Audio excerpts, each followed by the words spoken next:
Bob. Listen, you talk about the Beatles and Bob Dylan and kind of these big guys thinking that they're like Jesus, but which reminds me quite a lot of Lord Byron. Um, and Lord Byron was huge as a poet. He was, we can only really equate people's love for Lord Byron with that kind of Beatlemania. They in fact called it Byromania in his era Oh, wow. for this kind of love of Byron. And he literally he said he wrote he wrote one poem. He wrote it's Harold the Pilgrim, and I can't remember the full name of the poem, but he wrote Harold the Pilgrim, which was like a story about himself and his voyages through kind of Europe, and he wrote it as a poem. And he described it. He said, "I went to bed and I woke up the next morning and I was famous." And Wow. and there's stories that women used to send him letters, like anonymous letters telling him they wanted his babies. And this in an era where people were mostly quite prudish, What a rock star. Yeah. So, it's called. I've got it actually written here. It's called Child Harold's Pilgrimage. There you are. But yeah, no, he was an absolute rock star. So he went to university, and I think he went to Cambridge, if I remember correctly, and he went there and he wanted to take his dog. And they said to him, "No, your dogs are not allowed." So he bought a bear, and he had a bear as a pet that he took to university, like on a leash. He used to walk his bear around campus. Like fucking head case. He was like in this era. He's bisexual. He's sleeping with men and women, and he said men are smarter, but women kiss better. And and he didn't have like threesomes or he'd have like fivesomes. Wow. So which results in him at the age of 21, he's got raging syphilis and gonorrhea already by the time he's 21. Same. He's got he was born with a club foot that he was very ashamed of, and yet he was this real, sex symbol. Like everybody basically wanted to sleep with him. But my story about him, my fact about him, is that he so he became Lord at the age of 10, because what happened is his father died when he was very young, and then his uncle died when he was 10 years old. So he inherited the lordship at the age of 10, and unfortunately the lordship came with a lot of debt. So his whole life is kind of weighed under by this debt but he's got this estate. And so he used to throw these big parties at the estate because, that's who he was. And what he did was there used to be an abbey on the estate, and they dug up all the bodies of the monks, and he used to use the monks' skulls as goblets, and they dug up all his ancestors, and they used to use the skulls of his ancestors as flower pots. So that's my fact. Oh, yeah, whoa, yeah. Oh my, and the era more or less 1800s. 1800s, yeah. So he was born, I think, 1788. Yeah. So this is kind of early 1800s. And where was his estate? In England. Yeah. Goodness me, you don't know where? I don't know specifically where. No, not off the top of my head. But yeah, sacrilege, eh?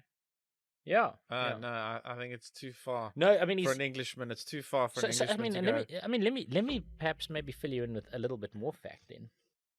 So he does leave. Very famously, Byron left England, and he left it under something of a cloud. To go to Paris.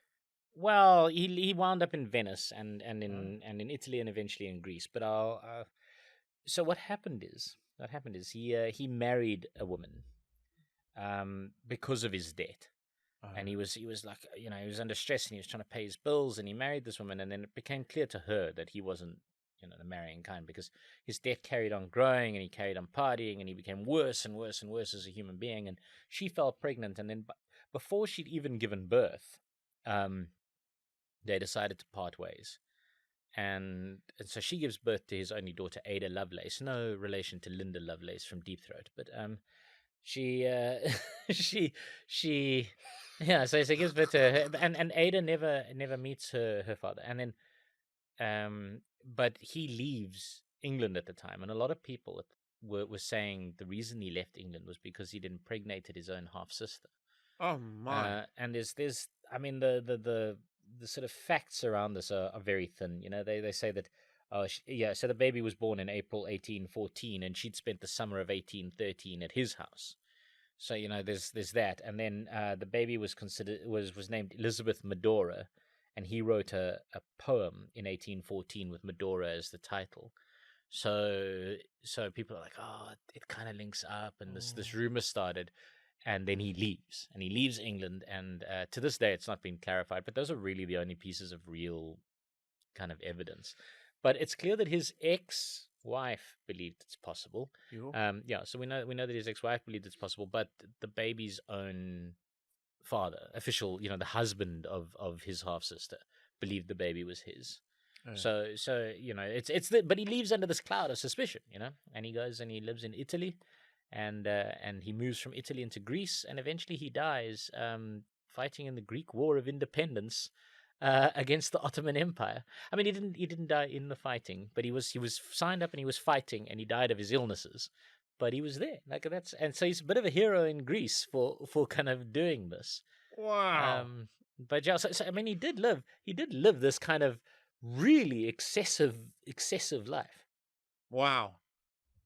Lord Byron, Wow. Yeah. No, I'd still say that the skulls into goblets and you think it's still it's so, all right. True. I'll give you another tip that might lead you down the wrong path or the right path. Have they made a movie or a series about this dude? I mean, they really should. He used to throw parties for his university friends where they would come to his thing and they'd dress in black monks, cowls and stuff. So maybe the skulls were, like an addition to that sort of theme of his parties. No? Still not convinced? No, it's too much, man. Even for an Englishman. Especially not even for an Englishman. Even for an Englishman. I'm sorry, Englishman. No, I mean, let's be honest. Especially for an Englishman. You don't do that sort of thing, yeah. Lord Byron. How dare you? You could get hung, drawn, and quartered. Even in the 1800s for that. No, I'm joking. You couldn't. Yeah. But, no, I'd say no, that's too far.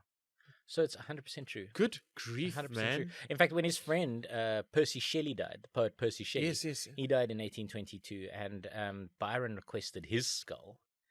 And Mary Shelley, who was Percy Shelley's wife, and very famously wrote Frankenstein. Yeah, she said no because she was afraid that the skull would wind up as a goblet. And I mean, it's like that was the only reason she said no, because she herself carried Percy Shelley's heart in a bag for the rest of her for the rest of her life. So her saying no wasn't because she was squeamish or anything. It was just she didn't want Percy's skull to wind up as a goblet, so she said no. Yeah.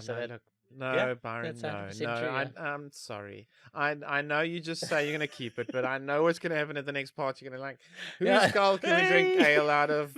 Right. I'm sorry. I'm not having that. Yeah. You're gonna, and I just want it nicely in my bag as I travel with me next to his heart. Yeah. So Good Lord. That's what happened. But yeah, very very eccentric guy, and eccentric kind of. I mean, the stories around him are insane. Like the people that he knew and the. This is really just kind of the beginning. Yes, you say it would make a wonderful HBO series. My word. Well,